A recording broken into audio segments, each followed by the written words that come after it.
Assalamualaikum warahmatullahi wabarakatuh. Kita ketemu lagi di kelas online, kelas gabungan antara Stikip PGRI Banjarmasin dengan Universitas Muhammadiyah Banjarmasin. Jadi minggu ini kita akan membahas tentang Language variation, focus on users. Itu adalah bagian kedua dari buku Janet Home yang sudah dibagikan ke kalian. Minggu kemarin kita fokusnya ke community, sekarang kita sudah fokus ke users. Nah, untuk chapter 5 mengenai national language itu bisa kalian baca sendiri karena informasinya tidak terlalu banyak dan kalian bisa memahaminya dengan mudah kalau baca sendiri. Okay. So let's start with chapter 6 tentang regional dan regional dan social dialects. Yes, chapter 6 itu tentang regional and social dialects. Yes. Sebelum kita mulai, kita bahas dulu apa itu dialek. Dialek sendiri bisa dikategorikan sebagai variasi dari sebuah satu bahasa yang sama. Yes. Jadi dalam satu bahasa nanti akan muncul variasi-variasi dari bahasa itu sendiri. Yang paling gampang dikenali dialek ini biasanya dari pronunciation, walaupun sebenarnya jauh kalau kita gali lagi bukan hanya tentang pronunciation, hal-hal lainnya juga bisa membedakan dialek. Ya, selalu seperti judul chapter 6 tadi, regional and social dialek itu bisa dibedakan dari regionalnya dalam hal ini secara geografis atau wilayahnya, yang kedua sosial, dalam hal ini hubungan sosial antar penggunanya. Nah, regional sendiri ada yang disebut international variation. Contohnya paling gampang adalah bahasa Inggris. Jadi bahasa Inggris itu adalah bahasa pertama di banyak sekali negara ya. Yang paling terkenal tentu saja Amerika Serikat, lalu Inggris sendiri, ada Australia, ada New Zealand. Keempat negara tersebut menggunakan bahasa Inggris sebagai bahasa utama mereka. Nah, apakah bahasa Inggris digunakan di 4 negara tersebut sama? Tentu saja ada bedanya. Bedanya biasanya muncul di grammarnya, di pronunciationnya, di apa lagi Mbak? Di bagian kosakatanya juga ada yang berbeda. Nah, jadi itu yang disebut dengan dialects, itu yang disebut dengan international dialects. Itu secara internasional. Kalau dilihat dalam satu wilayah tertentu juga ada namanya intranational atau continental variation. Maksudnya perbedaan dialek itu dilihat dari dalam satu wilayah itu juga terdapat perbedaan dialek. Contoh dalam negara itu sendiri, misalnya Inggris itu bahasa Inggris di Inggris itu banyak variasinya, ada yang digunakan di Yorkshire, ada yang digunakan di daerah Derbyshire dan lain-lain. Itu beda sendiri dialek-dialeknya. Untuk yang lebih kecil, provinsi Kalimantan Selatan aja bahasa Banjar itu juga memiliki dua dialek besar, yaitu Banjar Hulu dan Banjar Kuala. Bahkan dialek tersebut juga bisa dibagi-bagi jadi subdialek lagi. Ya, pembahasan lebih lanjutnya nanti deh kita bisa kalian tanyakan lewat chat lah nanti ya. Nah, lalu yang berikutnya adalah pembagian menurut social variation. Jadi ternyata dialek itu bukan hanya soal regional, jadi bukan hanya soal wilayah, tapi kadang-kadang dialek juga bisa sangat sosial. Jadi sosial dialek ini jauh lebih menarik sebenarnya, karena misalnya gini, hampir di semua tempat ketika kita berbicara dialek, maka satu orang yang berbicara bahasa yang sama dengan dialek yang berbeda. Let's say orang Banjar yang tinggal di Hulu dengan orang Banjar yang tinggal di Kuala, ketika mereka bertemu, walaupun mereka memiliki dialek yang berbeda, mereka tetap bisa berkomunikasi satu sama lain, karena pada dasarnya dialek diambil dari bahasa yang sama. Hanya saja ada beberapa perbedaan gitu. Jadi orang Banjar Hulu dan Banjar Kuala ini bisa berkomunikasi satu sama lain. Itu kalau dialek dalam kasus regional atau dalam kasus geografis saja. Tapi ada di dunia ini ternyata dialek yang sifatnya politikal. Jadi misalnya negara Cina. Negara Cina itu punya 2 dialek besar. Satunya namanya Cantonese, satunya namanya Hokkien. Jadi 2 dialek besar ini sebenarnya adalah 2 bahasa yang berbeda. Tapi negara Cina menyebutnya sebagai dialek. Artinya kalau dialek, orang satu sama lain, antara orang yang berbicara dengan Cantonese dengan orang yang berbicara Hokkien harusnya bisa berbicara satu sama lain kalau mereka bertemu. Ternyata di Cina nggak bisa. Jadi kalau di Cina, orang selatan dan orang utara itu kalau ketemu mereka tidak bisa berbicara satu sama lain. Tapi uniknya kalau misalnya kalimat tersebut di print atau ditulis dalam bentuk kata, mereka bisa mengerti satu sama lain.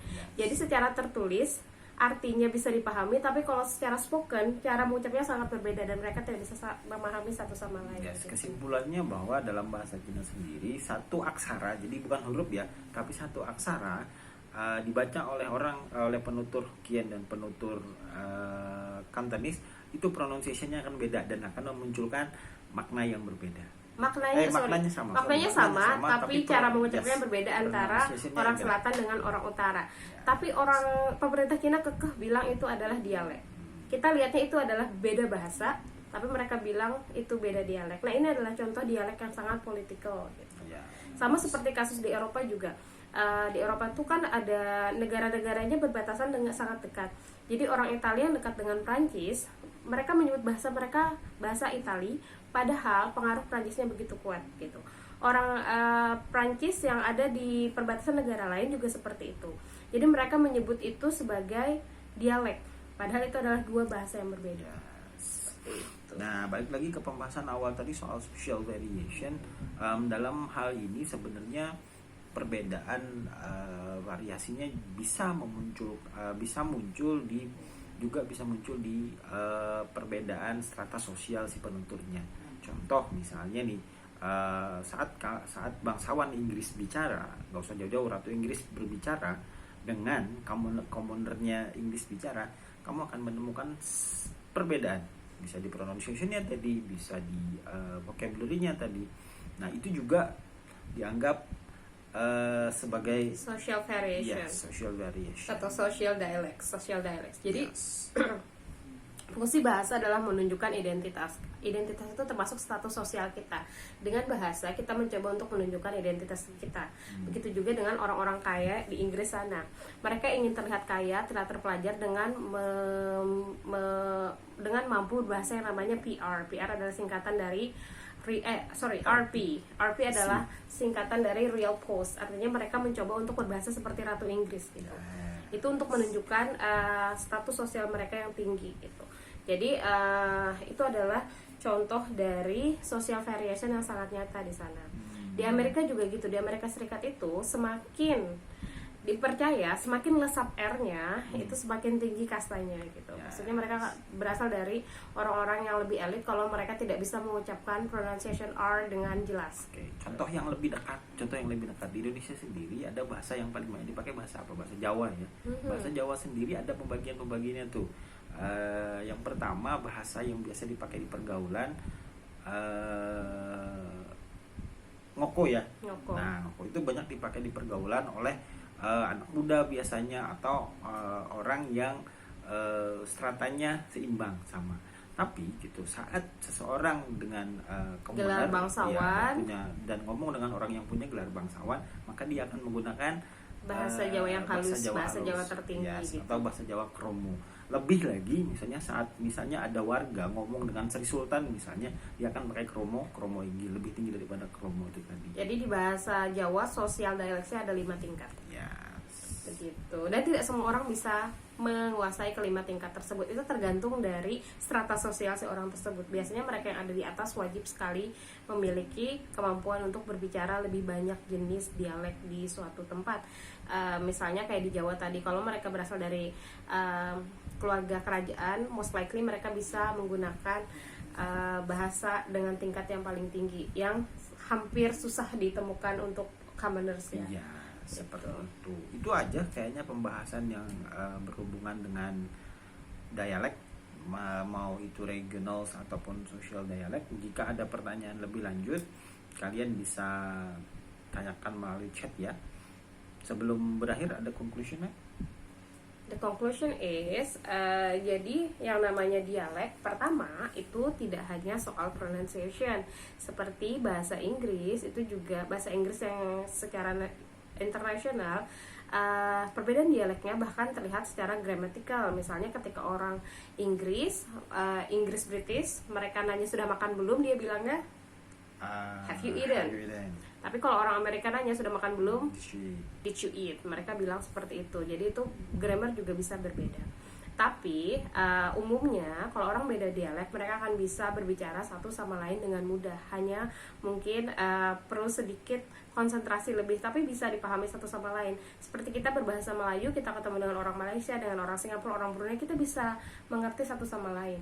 Karena sebenarnya Melayu ini di keempat negara ini hanya di soal dialek saja. Gitu. Tapi untuk beberapa kasus, misalnya kasus Cina tadi, ternyata dialek juga bisa sangat politikal. Artinya untuk keperluan politik suatu negara, mereka mengakui bahasa yang sebenarnya berbeda sebagai satu subdialek dari bahasa yang sama gitu.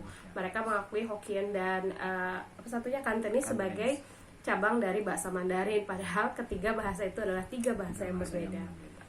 Nah, demikianlah materi kita untuk minggu ini. Jika kalian punya pertanyaan atau punya tambahan ide, nanti silahkan ditanyakan lewat chat ya. Chat grup kelas masing-masing. Jangan lupa ini hanya penjelasan singkat. Lebih detailnya tolong baca sendiri. Nanti kalau ada yang kita lupa menjelaskan tapi kalian ingin tanyakan, silahkan tanyakan juga di grup. Yes, thank you for watching. Stay healthy, Stay sane. dan di rumah aja. Bye bye. Bye bye.